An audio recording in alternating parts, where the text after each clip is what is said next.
Assalamualaikum warahmatullahi wabarakatuh. Perkenalkan, nama saya Judnila Sari dengan NIM 1714100005. Saya dari kelas SI 6A, Fakultas Ilmu Komputer, Program Studi Sistem Informasi.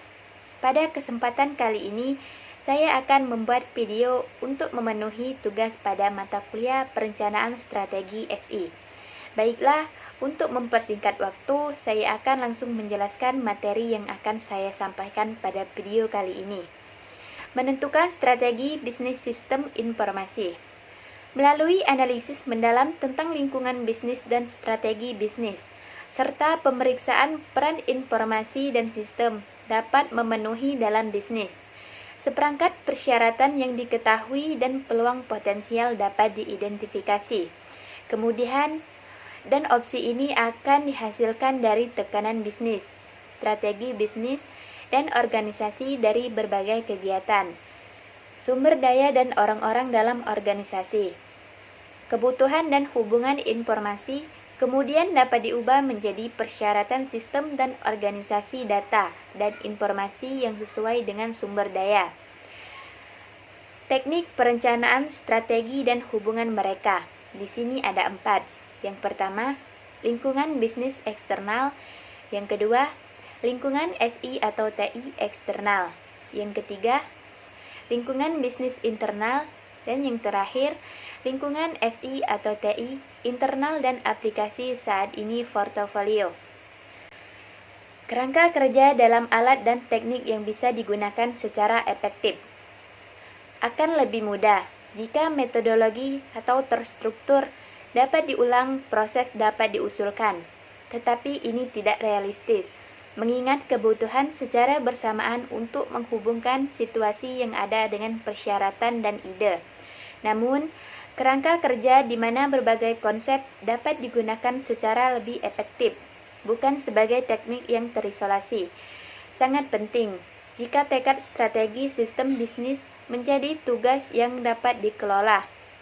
Juga, sebagai keadaan berubah dan kemajuan yang dibuat, strategi akan membutuhkan memperbarui tanpa keharusan menilai kembali semua analisis dan kesimpulan hasilnya. Mengidentifikasi bagaimana itu atau bisa dampak strategi. Bagian pertama dari diskusi mempertimbangkan langkah-langkah yang membahas kisaran peluang dan ancaman yang ditawarkan oleh IS atau IT. Dan pose untuk bisnis. Ini terutama melibatkan mengatasi 6 kotak utama kerangka kerja, seperti menilai implikasi strategi SI dari industri lingkungan, mengeksplorasi kekuatan kompetitif, menilai rantai nilai eksternal hubungan dan analisis strategi bisnis saat ini. Inovatif ide untuk mengeksploitasi SI atau TI diidentifikasi secara terpisah dari yang utama proses pengembangan strategi dengan pemikiran informal dan kreatif. Seharusnya dimasukkan dan dinilai selama bagian kerangka ini. Memahami industri dan dampak potensial SI atau TI pada produk dan pasar. Di sini ada 6.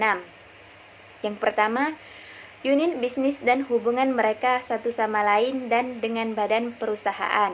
Yang kedua, tahap kematangan industri atau industri di mana bisnis bersaing. Yang ketiga, portofolio produk dan pelanggan dari unit bisnis dan kontribusi terhadap pendapatan dan laba. Dan tuntutan pada sumber daya itu.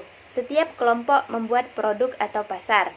Yang keempat, kekuatan kompetitif yang mempengaruhi unit bisnis dan korporasi dan dampaknya pada bisnis. Ini pada gilirannya mengarah ke SWOT, posisi dan perusahaan mengenai masing-masing kekuatan untuk mengidentifikasi bidang keprihatinan terbesar dari kebutuhan untuk bertindak. Yang kelima, kompetisi kunci yang diberikan untuk berhasil dalam industri dan status relatif dari kompetisi organisasi di setiap dimensi pelanggan, produk, dan operasi. Menafsirkan tujuan dan strategi bisnis.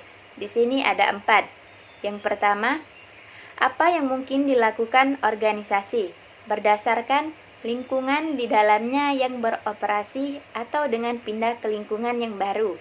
Yang kedua, apa yang ingin dilakukan organisasi berdasarkan pada nilai dan pandangan, terutama eksekutif, senior, dan pemangku kepentingan. Yang ketiga, apa yang harus dilakukan organisasi jika ingin bertahan di lingkungannya, tergantung pada kelompok penekan dan pengaruhnya. Dan yang terakhir, apa yang dapat dilakukan organisasi berdasarkan sumber daya kemampuannya.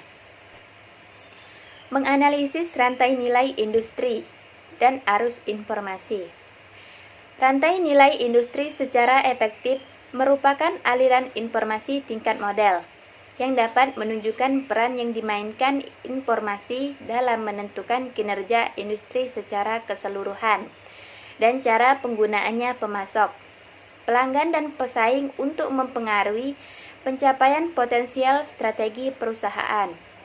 Produk dari analisis tersebut adalah pemahaman hubungan informasi dan entitas yang dimiliki semua pemain industri perlu mengelola dengan baik untuk mencapai kesuksesan.